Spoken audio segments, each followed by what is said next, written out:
No, thank you, Brother Ryan. It is a privilege to be here. I don't say that lightly. It's an honor to talk to you all. I said this to the fellas there the other day. I grew up in a pastor's home, but I knew no other pastor's kids growing up. Didn't know any other ministry kids growing up.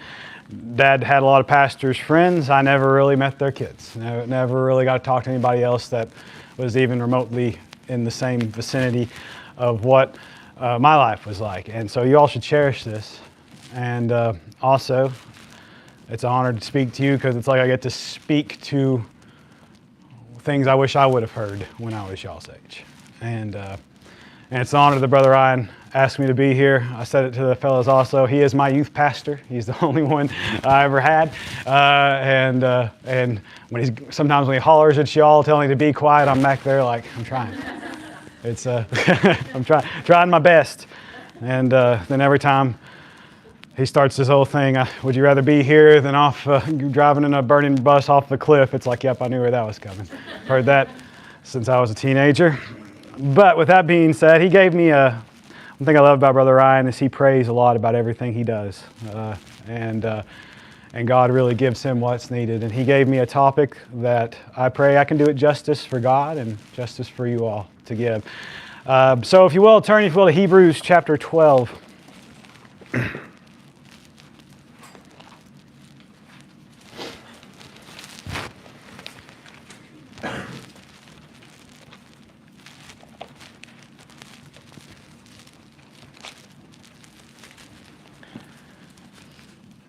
Hebrews chapter 12. I guess it says it in your notebook if you've got your notebook open. The topic today is don't sell what your parents gave you. So text verse for that, we're going to start reading in verse number 14 and read down through verse 17. So Hebrews 12:14 says this, follow peace with all men and holiness, without which no man shall see the Lord.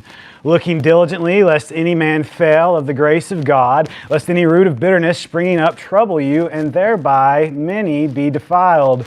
Lest there be any fornicator or profane person as Esau, who for one morsel of meat sold his birthright. For ye know how that afterward, when he would have inherited the blessing, he was rejected. For he found no place of repentance, though he sought it carefully with tears. This passage is about an inheritance. Every one of us in here have an inheritance that is going to come down to us at some point in our lives. I believe we're all American citizens in here, right? There's no missionaries that are not American citizens. Raise your hand if you are. You have an inheritance as an American. And I'm not really preaching on that this morning, but that's an inheritance you have. That came at a cost to somebody. You have an inheritance as a Christian. That came as a great cost. You have an inheritance as a child of your parents, and that also came as a great cost. The Bible talks a lot about inheritance. For sake of time, I've got quite a bit of ground I want to cover today to kind of build this thought out for you all. So for sake of time, I wrote the verses down so you don't turn to them. But the Bible talks a lot about inheritances. Proverbs chapter 13, verse number 22 says this, a good man leaveth an inheritance to his children's children, and the wealth of a sinner is laid up for the just. We read about in Proverbs that inheritance is a good thing. It's a sign of a good man to leave an inheritance. It's a good thing to leave one. But then almost opposite of that, almost seems in the opposite direction. Proverbs chapter 20, verses 20 and 21 says this, whoso curseth his father or his mother, his lamp shall be put out in obscure darkness, and inheritance may be gotten hastily at the beginning, but the end thereof shall not be blessed. Now hold on. A good man leaves an inheritance, but the one that receives the inheritance seems to lose it quickly. It seems at odds with each other. If it's something that's a good sign, then why is it lost so quickly? Why is it a problem? Why are we losing it so quickly? To further that thought, in Ecclesiastes chapter 7, verses 11-12 says this, wisdom is good with an inheritance, and by it there is profit to them that see the sun. For wisdom is a defense, and money is a defense. But the excellency of knowledge, that wisdom giveth life to them that have it. You see, the inheritance alone is not enough to sustain you in life. What you've been given is not enough to sustain you. You have to take something along with it. You have to take some wisdom with it. And by the way, experience doesn't equal wisdom. I went to a school and graduated with 250 kids, and most all of them went to college, and most all of the ones that went to college said, I'm going for the experience, and 4 years later, they had quite a few experiences, but absolutely no wisdom. So experience is not equal wisdom at all, so in order for you to really grab a hold of this inheritance, you've got to have some wisdom with it. It's amazing how many people lose their inheritance for various reasons. Some people just lose it, they squander it, they waste it. Some people sell it. There's a kid about my age. His dad was a good friend of my dad. He was a doctor, a surgeon. He's cut up most of my family at some point in life. He's an orthopedic surgeon. But he passed away, and his oldest son, me and Elizabeth, tried a lot to get him into church. We went and visited him in his house. And every time I'd go, he would talk about something of his dad's collection. His dad was a collector of things, all kinds of things. Crazy things, weird things, odd things. His dad was an interesting guy. But he was selling them. He's putting them up for sale. What can I make off what my dad collected? What can I make off of what he had? And he was constantly selling all of those things because it meant not a thing to him. And more than that, his father's faith to this day doesn't mean anything to him. I see his mother come and sit in the back row of our church alone, and she's got 3 kids. So look, we have multiple inheritances, and so today, what I want to try to lay out for you is, I had all kinds of thoughts wrote down. I really had to narrow this down, and I think I've got it narrowed down into 2 things. Two men that lost their inheritance for different reasons. First one here, obviously, we're talking about Esau. So let's go to the scene of the crime, as they say, Genesis chapter 12. All right? Actually, not Genesis chapter 12, I apologize. Genesis chapter 25.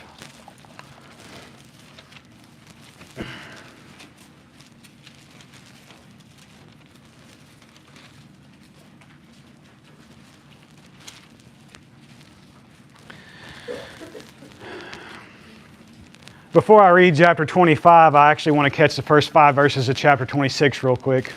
So if you're there, follow along. Genesis chapter 26, verses 1 through 5 says this, And there was a famine in the land beside the first famine that was in the days of Abraham. And Isaac went unto Abimelech, the king of the Philistines, unto Gerar. And the Lord appeared unto him and said, Go not down into Egypt, dwell in the land which I shall tell thee of, sojourn in this land, and I will be with thee, and I will bless thee, for unto thee and unto thy seed I will give thee all these countries, and I will perform the oath which I swear unto Abraham thy father, and I will make thy seed to multiply as the stars of heaven, and will give unto thy seed all these countries, and in thy seed shall all the nations of the earth be blessed, because Abraham obeyed my voice and kept my charge and my commandments and my statutes and my laws. You see the ministry given here. The ministry that was given to Abraham, that was passed down to Isaac, and now Isaac has 2 sons to which this ministry is going to be passed down. They were given a promise. They said, Hey Isaac, because your father obeyed me, because your father kept my laws, I've given him a ministry through which the entire world is going to be blessed. And that ministry falls to you to obey and keep my commandments. And so he's got this ministry handed to him, which has to go to his seed, which at this point is 2 boys, twins, Jacob and Esau. They are twins at birth, but polar opposites in life. So if we'll back up into chapter 25. Verse number 27 says this, And the boys grew, and Esau was a cunning hunter, a man of the field, and Jacob was a plain man, dwelling in tents. And Isaac loved Esau because he did eat of his venison, but Rebekah loved Jacob. And Jacob sawed pottage, and Esau came from the field, and he was faint. And Esau said to Jacob, Feed me, I pray thee, with this same red pottage, for I am faint. Therefore his name was called Edom. And Jacob said, Sell me this day thy birthright. And Esau said, Behold, I am at the point to die. What profit shall this birthright do to me? And Jacob said, Swear to me this day. And he sware unto him, and he sold his birthright unto Jacob. Then Jacob gave Esau the bread and pottage of lentils, and he did eat and drink, and rose up and went his way. Thus Esau despised his birthright. Esau looked at the ministry given to his father from his grandfather and said, What good does that do me today? What good does that ministry that my father and grandfather has been given do me today? I am hungry for what I want right now. I'm hungry for what's going to make me feel better right now. And he sold his birthright, the birthright to that ministry, for momentary fleshly gain. He said, What good does this do me? And that's a picture of somebody selling an inheritance of promise. He had a promise to him that he was going to be able, through him, the earth would be blessed. Something that was bigger than him, something that was larger than him, something that meant more than he could ever mean as by himself as an individual. And he took it and he said, That doesn't do me any good today. I'm hungry. That doesn't do me a bit of good. My belly hurts a little bit and I need some food. And you look at that and you think, wow, that seems silly. Why would he do something like that? Couldn't he have went, a little farther down the road to Mama's house and got some food? But that's how much he despised it. He said, I don't like this ministry. I don't like this promise. I don't like this God that my parents have. It's too much. It's too much responsibility, too much liability, too much on me to say, hey, the rest of the world depends on this promise that I've given you. So we see he sold his birthright. Before we talk about Jacob, I want to talk about another man that sold his birthright. Go, if you will, all the way to the beginning, Genesis chapter 3. This is a point, and I should have prefaced this. I've had a thought on my mind this year, and I sum it up like this: the folly of older brothers. There's a character study throughout the Bible, if you want to look and take the time sometime, study out older brothers and their actions in the Bible and what they did and what they do and how they treat things. All the way from Cain, as we're about to read, to the parable of the prodigal son and his older brother and the attitude he had. There's a folly there. But to pick it up, I want to start in Genesis chapter 3 because I want to see the ministry that was given to Cain's parents. So Genesis chapter 3, verse number 14 starts out, And the Lord God said unto the serpent, Because thou hast done this, thou art cursed above all cattle, above every beast of the field. Upon thy belly thou shalt go, and dust shalt thou eat all the days of thy life. And I will put enmity between thee and the woman, between thy seed and her seed, and it shall bruise thy head, and thou shalt bruise his heel. And unto the woman he said, I will greatly multiply thy sorrow at thy conception, and in sorrow thou shalt bring forth the children, and thy desire shall be to thy husband, he shall rule over thee. And unto Adam he said, Because thou hast hearkened unto the voice of thy wife, and hast eaten of the tree which I commanded thee, saying, Thou shalt not eat of it, cursed is the ground for thy sake, and in sorrow shalt thou eat of it all the days of thy life. Thorns also and thistles shall it bring forth to thee, and thou shalt eat of the herb of the field, and in the sweat of thy face, and thou shalt eat thy bread, till thou return unto the ground, for out of it wast thou taken, and to dust thou art, and unto dust shalt thou return. I'm going to stop right there. None of that's the ministry, all that's the judgment. None of that's the promise, all that's the work, right?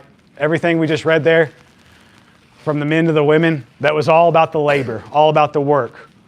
How hard and toilsome life's going to be for everyone. But if we continue reading in verse 20, it says, And Adam called his wife's name Eve, because she was the mother of all living. Verse 21 is what I was wanting to get to. And unto Adam also, and to his wife, did the Lord God make coats of skins and clothe them. You see, here's the ministry. It was a ministry of grace. God said, here's your work now. Life's going to be very hard for you, but here's grace, and here's your ministry. Your kids are going to have it hard. You're going to have it hard, but here's grace. and you've got to teach your kids this grace. Here's this animal I've just slain in front of you to make you a covering for your sin. Here's the ministry. It's in the blood. It's not in the work. It's in the blood. It's not in the toil. It's in the blood. It's not in the work you can do. It's in the blood that has to be shed for your sin. And you have this ministry of grace. But hold on. If we jump into chapter 4, verses 1 through 5. And Adam knew his wife, and she conceived and bare Cain, and said, I have gotten a man from the Lord. And she again bare his brother Abel, and Abel was a keeper of sheep, but Cain was a tiller of the ground. And in the process of time, it came to pass when Cain brought of the fruit of the ground an offering to the Lord, and Abel also brought of the firstlings of the flock and the fat thereof. The Lord had respect unto Abel and to his offering, but unto Cain he and his offering he had not respect, and Cain was very wroth, and his countenance fell. Now, when I talk about Esau, he didn't care about his birthright, and he sold it. Now here's Cain's problem. Cain bought into the wrong thing. And what I mean by that, I saw this a few months ago. The Lord hit me with it. We know that Cain became what? What did he become? Somebody say it. No, not that. In the verse we just read. Tiller of the ground. There you go. He became a tiller of the ground. I want you to back up to chapter 3. Verse 23. Therefore the Lord God sent him forth from the garden to what? Till the ground. So what was the job God gave Adam? It's not a trick question. Till the ground. Cain was the first Pharisee. He said, my dad was given a job to do. To till the ground, to tend to the earth, to produce something, to be productive. In fact, the word Cain in itself means acquisition. He said, my life is about acquiring. My life is about tilling the ground. God gave my dad a job to till the ground. But that's not the ministry God gave Adam. That was the job. See, there's two things there. I have a job. The job is not my ministry. My job is my job. My ministry is my ministry. Now, if you're lucky, they might combine, and that's a wonderful thing, but there's two. Every ministry has a work aspect to it. It has a job portion to it. But Cain bought into the work. Cain was a Pharisee. He said, look, if I can work, I got this job to do. I'm doing what God told me to do, to till this ground that's now hard to till because of the curse that's on us. I've got a job to till this ground, and I've tilled this ground, Lord, and I've brought my works to you. I've done what you told my dad to do. But wait a minute, God didn't have respect to his offering, right? God said, I don't respect that. So, he bought into works, which brings me to this.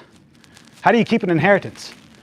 Because we find here that Cain lost his inheritance, if we were to continue reading, that Cain lost what he could have had, the promise of God, the firstborn son. He could have been the lineage from which the Christ came into the world to save sinners, but he sold it to buy the wrong thing. He said, I want the work. I want to be prosperous. I want to acquire things.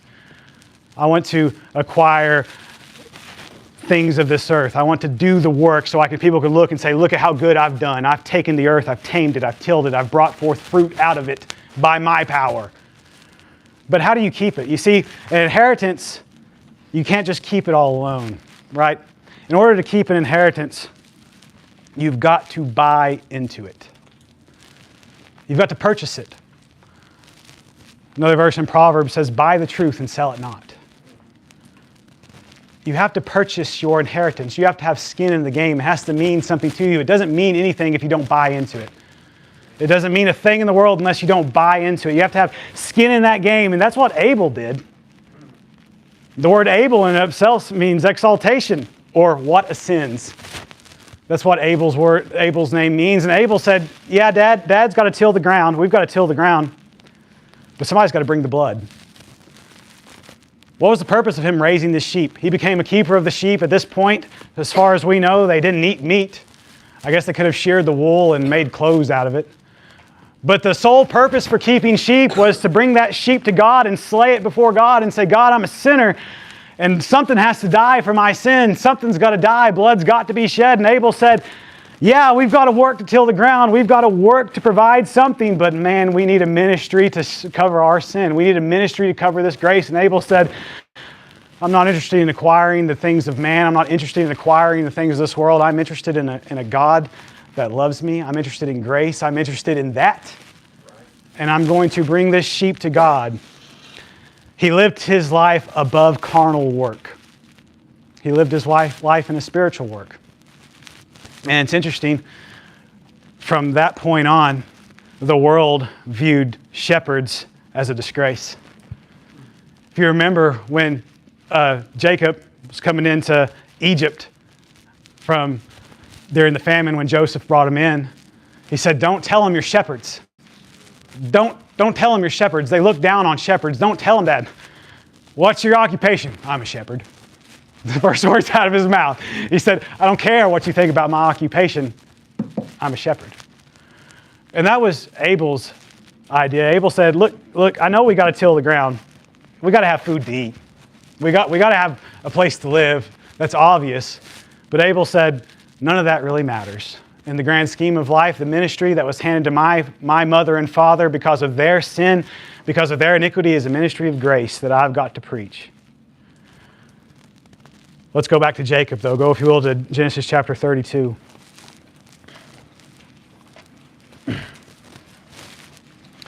You see, Jacob bought into his inheritance too, and no, it wasn't with a pot of pottage. That's simply how he bought his birthright, but that didn't buy his inheritance for him. And for sake of time, I thought about going. It was a stage return for Jacob, right? Jacob was stubborn. It was a stage return for him. First at Bethel, he met God, saw the angels ascending into heaven and descending. He built an altar, but then he went on to his uncle's land, and then he stayed in his uncle's house. And finally, God called him to come out of there, and he's leaving, but his wife's still trying to serve false gods of his father. He's having trouble. It's a stage return. Jacob's a complicated basket case of a human being, but he's going on. He's having trouble. But here in chapter 32, we find that Jacob buys into it finally. So there's two passages I want to read. Verse number 9. And Jacob said, O God of my father Abraham, God of my father Isaac, the Lord which saidest unto me, return unto thy country and to thy kindred, and I will deal well with thee. I am not worthy of the least of all the mercies and of all the truth which thou hast showed unto thy servant. For with my staff I passed over this Jordan, and now am become two bands. Deliver me, I pray thee, from the hand of my brother, from the hand of Esau, for I fear him, lest he will come and smite me and the mother with the children. And thou saidest, I will surely do thee good, and make thy seed as the sand of the sea, which cannot be numbered for multitude. Jacob said, God, I'm buying into your promise. God, I cannot do this by myself.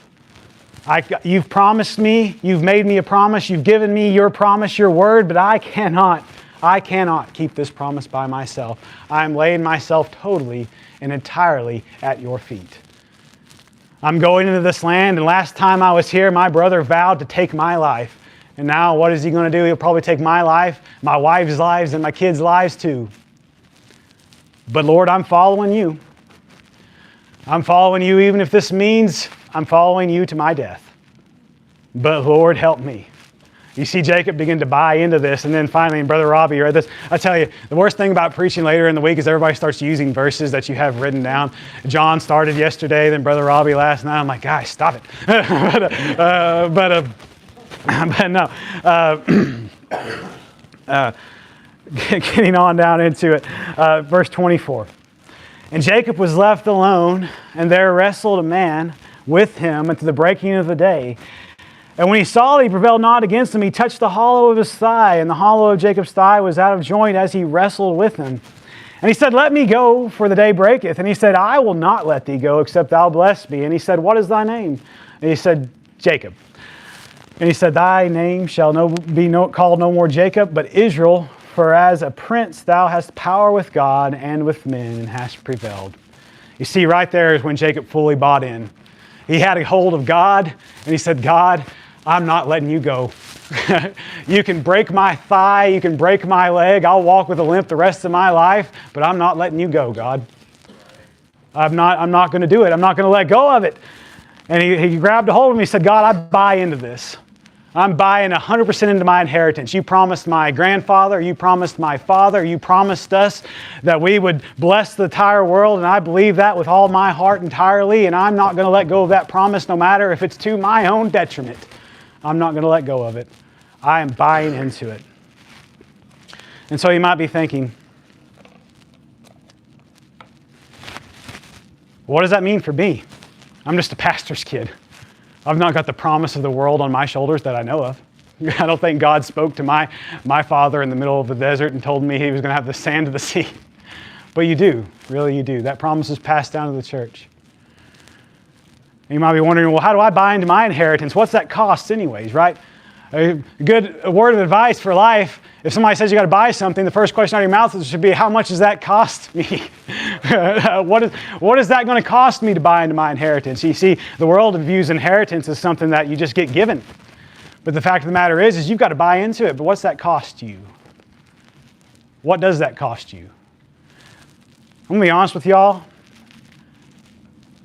I thought I knew what it cost me till the Lord hit me upside the head with something last week. So go, if you will, to Luke chapter 14.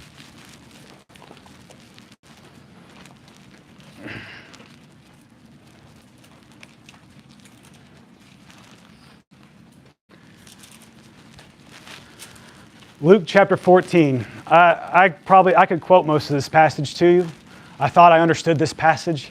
I thought I understood it well, but I didn't. And I'm trying my best right here to explain why I didn't understand it. Luke chapter 14, verse number 25 is where we're going to pick up reading.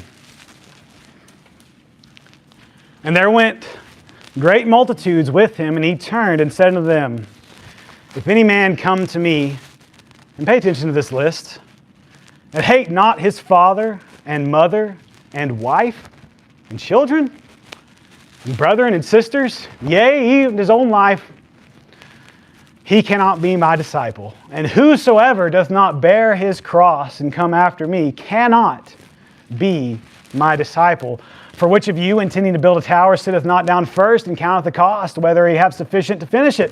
Lest haply after he hath laid the foundation and he is not able to finish it, all that behold it begin to mock him, saying, This man began to build and was not able to finish. Or what king, going to make war against another king, sitteth not down first and consulteth whether he is able to with 10,000 to meet him that cometh, or with 20,000? Or else while the other is yet a great way off, he sendeth an ambassage and desireth conditions of peace. So likewise, whosoever he be of you that forsaketh not all that he hath, he cannot be my disciple. Salt is good, but if the salt has lost its savor, wherewith shall it be salted? It is neither fit for the land, nor yet for the dunghill, but men cast it out. He that hath ears to hear, let him hear. Last week, I'm sure you all saw the horror that happened last week. I'll be honest with you, Charlie Kirk is somebody that's my age. And he's somebody that I've actually followed for quite a while. In 2012, me and him were both graduating high school. I was playing video games all night and he was addressing Fox News. He's one of those men that I looked at and said, I could be doing more for my life. And don't let the media lie to you. He didn't die for a political message. He died for a Christian message. He died giving the gospel.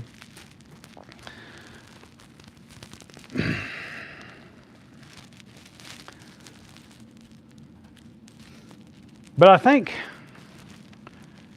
if you were to ask him what his greatest price that he paid for that was, to buy into that, I don't think he'd say his life.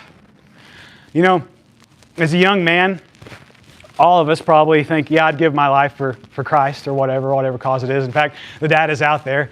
They did a study among young men to see how many had some kind of fantasy to be a lone warrior fighting an army to their own detriment, and like 80% of men have that. All you boys in here understand that? You're sitting at church and you're thinking, what would I do if somebody come through that door with a gun?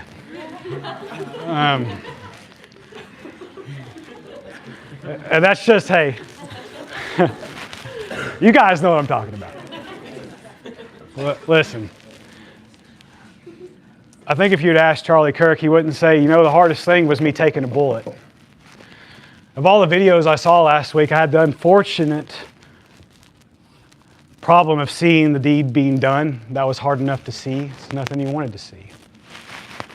Let me tell you what broke me down the most was a video from a couple of days prior. He's backstage on a national publication. There's a little girl with a bow in her hair and a dress on. Didn't know she was on a national news stage. All she saw was her daddy. And she running. I hope all of you young men get to experience this, and you ladies too. The sound of a little girl's feet pattering and the sound of her voice saying daddy. And it's breaking because each step her voice shakes because she doesn't have the lung capacity to run and talk at the same time. I'm sure if you were to ask Charlie, he'd say, you know what the hardest thing for me to do was? Is leave that girl with her arms wide open saying, Daddy, hold me.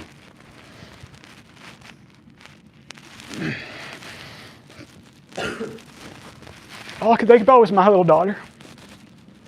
You know, I could look down the barrel of a gun and say, yes, I believe Jesus is the Christ, the Son of God, and I'm not going to change my mind. You could hold a knife to my throat and I would say, yes, Jesus is the Christ, the Son of God, and you're not going to change my mind. I could look at a mob of an army and say, I am not changing my mind for you all. I'm not going to do it. But the hardest thing for me to look at is look at two little brown eyes and a little girl. Daddy, hold me. Daddy, pick me up. And having to look at her and say, I can't right now, baby. God's given me a message to give that I need to give right now, and I can't hold you. I'm busy. I'm not busy in a bad way. I'm busy for God. I've got a work to do. A lot of you all as little kids probably walked up to your parents and said, Daddy, hold me. And you missionaries in here, Daddy said, not right now. God's called me to another country. And I've got work to do. Or Daddy, hold me. No, not right now, baby. I've got a church to pastor, and I've got a church member that's in the hospital and needs to be prayed for, and I've got a church member that's just lost their family member and they need somebody to pray for them, and I've got someone that's sick, someone that's died. Or a little girl saying, Daddy, hold me. Not right now, baby. I've got to go up into the mountains and deal with a bunch of ministry kids and help them find the way.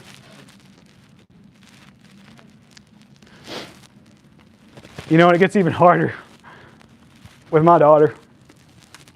Little daughters understand the word importunity better than most adults. Every time I put my daughter to sleep, I'll kiss her on the head, tuck her in. I go to turn the light off, and there's two words, but Daddy? And she comes up with something crazy. She'll ask me about something ridiculous. But I tell you, when she really wants me, she says, but Daddy, I need you. But Daddy, I need you. And the hardest price it is to pay to buy this inheritance, I want you to understand it cost everything. And it's easy enough for me to say I'd give my life, but Lord, would I let my daughter not have a daddy? Daddy, I need you. No, Daddy, we both need God. That's the truth behind it.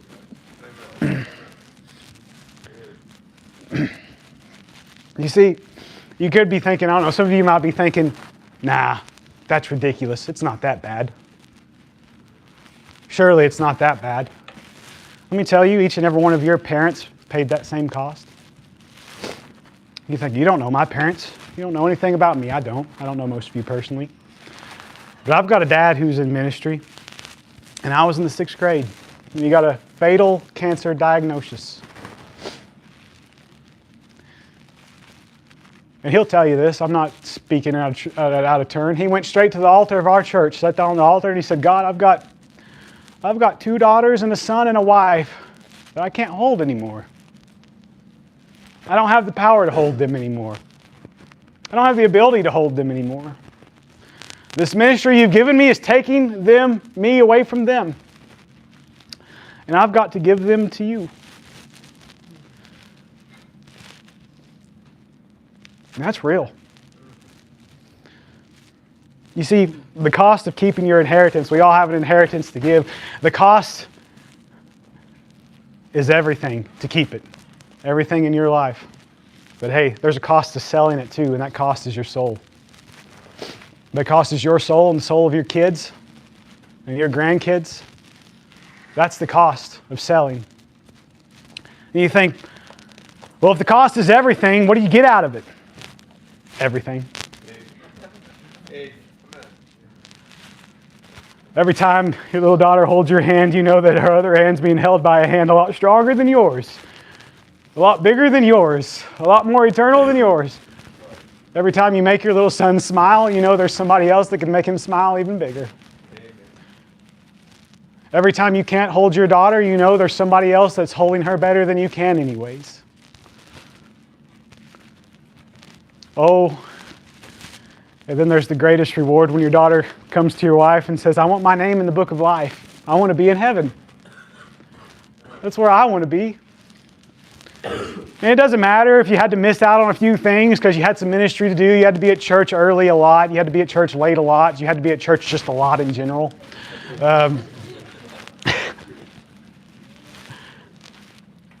It doesn't matter. Because the only thing that matters is her soul.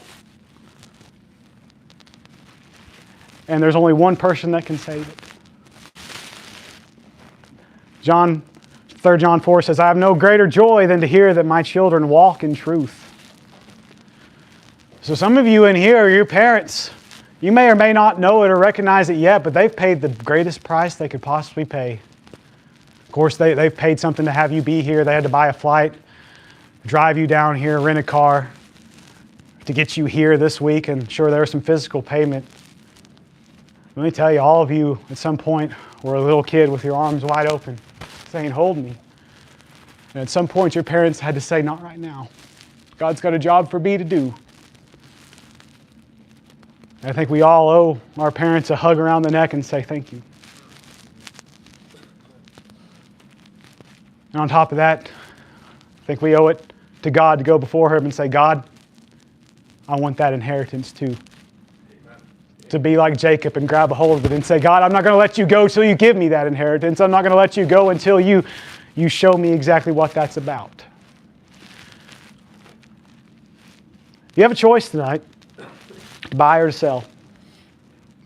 And let me tell you this, and I'll be done. There's no neutrality there. You're either going to buy into it or you're going to sell it. And that's 100% on you. It's not on your parents, your grandparents, your friends around you. It's 100% on you.